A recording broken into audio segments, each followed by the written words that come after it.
बिस्मिल्लाहिर्रहमानिर्रहीम अस्सलाम वालेकुम। Welcome back to my YouTube channel Edify Islamabad वल मुफलिहून and welcome back to my new video. उम्मीद करती हूँ आप सब खैरियत से होंगे। तो आज हम किस कंट्री के बारे में बात करने वाले हैं। वो कौन सा कंट्री है जिसका विजिट वीजा वर्क वीजा में भी चेंज हो जाता है। वो कौन सा कंट्री है जो 1 साल का विजिट वीजा दे रहा है और इजीली वहां पे जाके आप एम्प्लॉयर से उसको वर्क में भी चेंज करवा सकते हैं। किस कंट्री की रेशो इस टाइम ऑलमोस्ट 95 to 99% जा रही है। वीजा की रेशो कौन सा कंट्री है जिसके बारे में आज हम डिस्कस करेंगे। तो चलते हैं आगे अपनी वीडियो की तरफ। और जिसने अभी तक मेरा चैनल सब्सक्राइब नहीं किया वो मेरे चैनल को सब्सक्राइब करें, वीडियो को लाइक करें, शेयर करें और बेल आइकन का बटन प्रेस करना मत भूलें। तो स्टार्ट करते हैं। जी हाँ, मैं बात कर रही हूँ न्यूजीलैंड के बारे में। न्यूजीलैंड जो सा है कंट्री है वहाँ पे सेट होने के इस टाइम बहुत ज्यादा चांसेस है। न्यूजीलैंड की जो गवर्नमेंट है वो बहुत ज्यादा सपोर्टिव है। जो वहाँ पे विजिट वीजा पे जाते हैं वहाँ पे एम्प्लॉयर से अगर वो कांटेक्ट करते हैं, कोई अच्छा एम्प्लॉयर उन्हें मिल जाता है तो वो विजिट वीजा को वर्क वीजा में इजीली कन्वर्ट करवा सकते हैं। न्यूजीलैंड एक ऐसा कंट्री है जिसकी वेजेस इस टाइम बहुत ज्यादा हाई है। एक ऑलमोस्ट एक नॉर्मल इंसान भी वहां जाके easily 7 to 8 lakh monthly earn कर सकता है। और न्यूजीलैंड में बहुत ज्यादा अपॉर्चुनिटीज हैं, हेल्थ की बहुत ज्यादा अपॉर्चुनिटीज हैं, वर्क की बहुत ज्यादा अपॉर्चुनिटीज हैं। और यू कैन अप्लाई योरसेल्फ। आपको किसी एजेंट की जरूरत नहीं है, किसी कंसल्टेंट की जरूरत नहीं है, आप इजीली अप्लाई कर सकते हैं। इसका वीजा ऑनलाइन वीजा होता है, ई वीजा होता है, ऑनलाइन ये अप्लाई होता है। इसकी रेशो बहुत ज्यादा अच्छी है। इसकी रेशो क्यों बहुत ज्यादा अच्छी है, क्वेश्चन ये है मोस्टली लोग आप ये सोचेंगे कि इसकी रेशो बहुत ज्यादा क्यों अच्छी है। यूरोप में कंपटीशन बहुत ज्यादा हो गया है, यूरोप की वीजा फीस भी इतनी ज्यादा नहीं है और कंपटीशन भी बहुत ज्यादा है। बहुत से लोग वहाँ पे वर्क वीजा के लिए भी एप्लीकेशन सबमिट करवा रहे हैं, विजिट वीजा पे भी जाना चाह रहे हैं। वो अगर एक वैकेंसी है, उस एक वैकेंसी पे ऑलमोस्ट 10,000 एप्लीकेशन सबमिट है। वो किसकी एक्सेप्ट होगी, किसी एक की, कोई बहुत लकी पर्सन होगा उसकी एक्सेप्ट हो जाएगी। यूरोप का कंपटीशन बहुत ज्यादा बढ़ चुका है। जॉब्स जो हैं वो लोग बहुत ज्यादा अप्लाई करते हैं और किसी का रिस्पांस आता है, किसी को रिस्पांस भी नहीं इवन के आता या रिजेक्ट हो जाती है उसकी एप्लीकेशन। तो न्यूजीलैंड में ऐसा क्या है कि न्यूजीलैंड की जोन सी है वो वीजा रेशो इस टाइम अच्छी हो गई है। विजिट वीजा रेशो बहुत अच्छी हो गई है, वर्क की रेशो बहुत ज्यादा अच्छी हो गई है। तो उसका आपको मैं ये बता दूं कि ये इस वजह से है क्योंकि न्यूजीलैंड की वीजा फीस जो सी है वो बहुत ज्यादा है। न्यूजीलैंड की वीजा फीस हर कोई अफोर्ड नहीं कर सकता। दूसरे कंट्रीज की वीजा फीस ऑलमोस्ट 90 यूरो तक होगी, 80 यूरो, 100 यूरो यहाँ तक है। लेकिन न्यूजीलैंड एक ऐसा कंट्री है जिसकी वीजा फीस बहुत ज्यादा है और वहाँ की जो सी वीजा की रेशो है, इस टाइम परसेंटेज है, वो बहुत अच्छी जा रही है। अगर पाकिस्तान से आप लोग अप्लाई कर रहे हैं तो इसकी रेशो ऑलमोस्ट, इसकी जो सी फीस है वो ऑलमोस्ट है 76,000 तक इसकी फीस है जो सी जमा हो रही है और जो कि हर कोई अफोर्ड नहीं कर सकता। अगर आप 10 एप्लीकेशन सबमिट करवा रहे हैं तो उसमें से 9 एप्लीकेशन जो सी हैं वो एक्सेप्ट हो रही है। और ये मैं आपको बताती चलूँ कि न्यूजीलैंड में इस टाइम मूव करने के 2 स्टेप हैं और इसके अलावा कोई ऐसा स्टेप नहीं है जिसपे आप न्यूजीलैंड में मूव कर सकते हैं।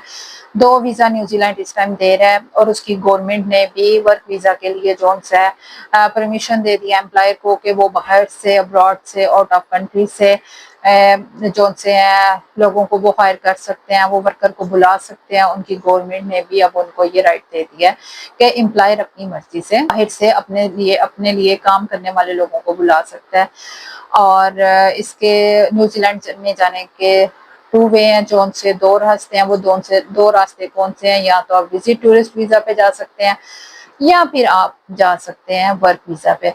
विजिट और टूरिस्ट वीजा पे अगर आप जा रहे हैं तो इसका ऑलमोस्ट टाइम जो है वो 22 डेज है। 22 डेज में जो सा इसका वीजा वो लग जाता है आपका, इवन के एक्सेप्ट भी हो जाता है। ये डिपेंड करता है आपकी प्रोफाइल पे। ये चीज आपकी प्रोफाइल पे भी बहुत ज्यादा डिपेंड करती है। आपकी प्रोफाइल क्या है, आपकी कैसी है, आपकी एज क्या है, आप किस एज में ट्रेवल कर रहे हैं। एज भी जो है वो बहुत ज्यादा मैटर करती है। आपकी ट्रेवल हिस्ट्री मैटर करती है। ट्रेवल हिस्ट्री जरूरी तो नहीं लेकिन ये एक प्लस पॉइंट में आ जाती है। अगर आपकी एक ट्रेवल हिस्ट्री होगी तो ये आपका एक प्लस पॉइंट होगा। इसके अलावा आपकी बैंक स्टेटमेंट ऑलमोस्ट आपकी 4 to 6 मंथ की होनी चाहिए और उसका क्लोजिंग बैलेंस ऑलमोस्ट 22 लाख होना चाहिए।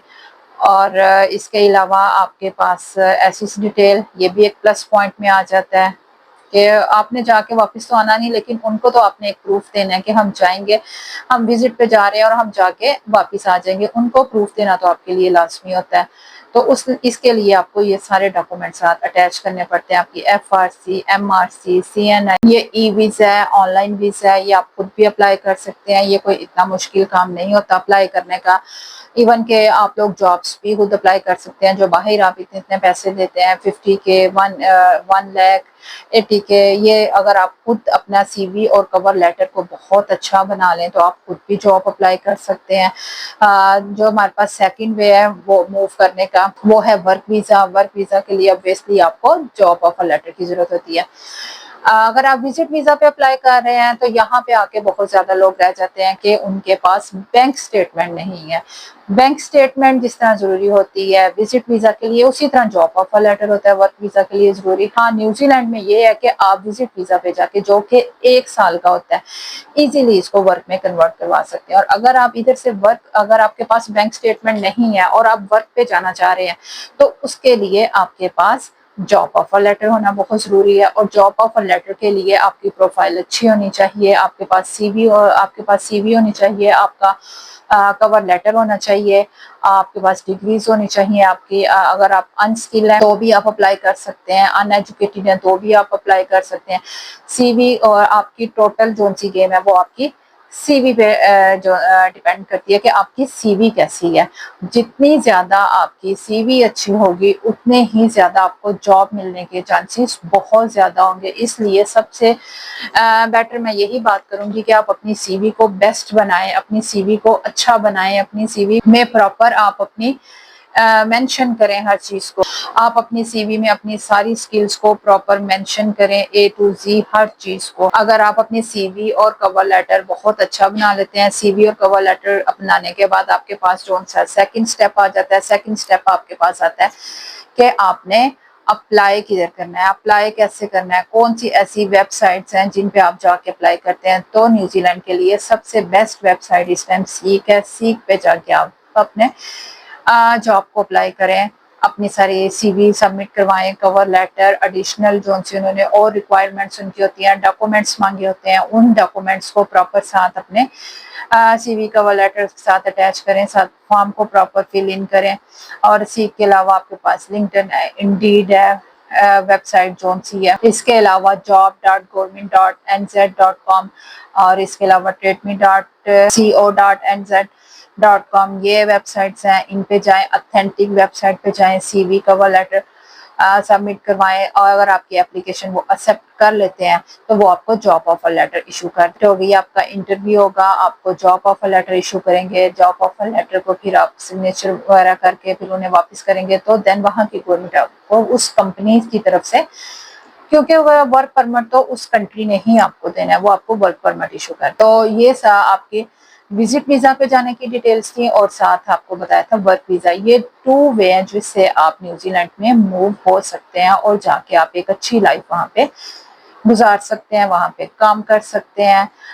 विजिट के लिए जाना चाहते हैं तो वो भी 1 साल का वीजा है। और अगर आप विजिट के लिए जाना चाहते हैं तो मैं विजिट वीजा पे भी वर्क करती हूँ, विजिट वीजा भी मैं अप्लाई करती हूँ। इनकेस आप विजिट वीजा पे गए हैं और विजिट वीजा आपका लग गया, वहाँ पे विजिट वीजा पे चले गए हैं, तो वहाँ पे जाके आप अपने कॉन्टेक्ट थोड़े से इस्तेमाल करें। वहाँ पे जाके आप एम्प्लॉयर से मिलें, कोई अच्छा एम्प्लॉयर करें।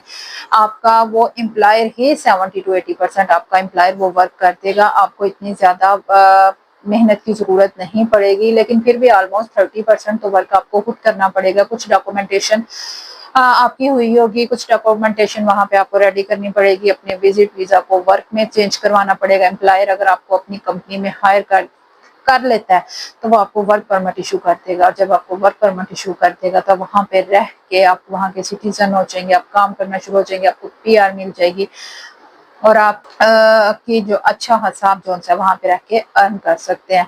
तो जॉब्स आप खुद भी अप्लाई कर सकते हैं। वेबसाइट्स मैंने आपको बता दी हैं। CV बनाएं, अपना कवर लेटर बनाएं। इन केस अगर आपको CV नहीं बनानी आती, you can contact with me. Screen पे मेरा WhatsApp नंबर है, आप मेरे से कॉन्टेक्ट कर सकते हैं। CV बनवा सकते हैं, कवर लेटर बनवा सकते हैं, विजिट वीजा अप्लाई कर सकते हैं। विजिट वीजा अप्लाई करने के लिए यहाँ पे एक बात मैं आपको पहले ही बता दूं, फिर कॉल्स पे बहुत ज्यादा लोग पूछते हैं, आपकी डॉक्यूमेंट्स जब आपने कंप्लीट करने हैं तो आपके पास बैंक स्टेटमेंट मस्ट होनी चाहिए। बैंक स्टेटमेंट के बगैर आपका टूरिस्ट वीजा कभी भी अप्लाई नहीं हो सकता।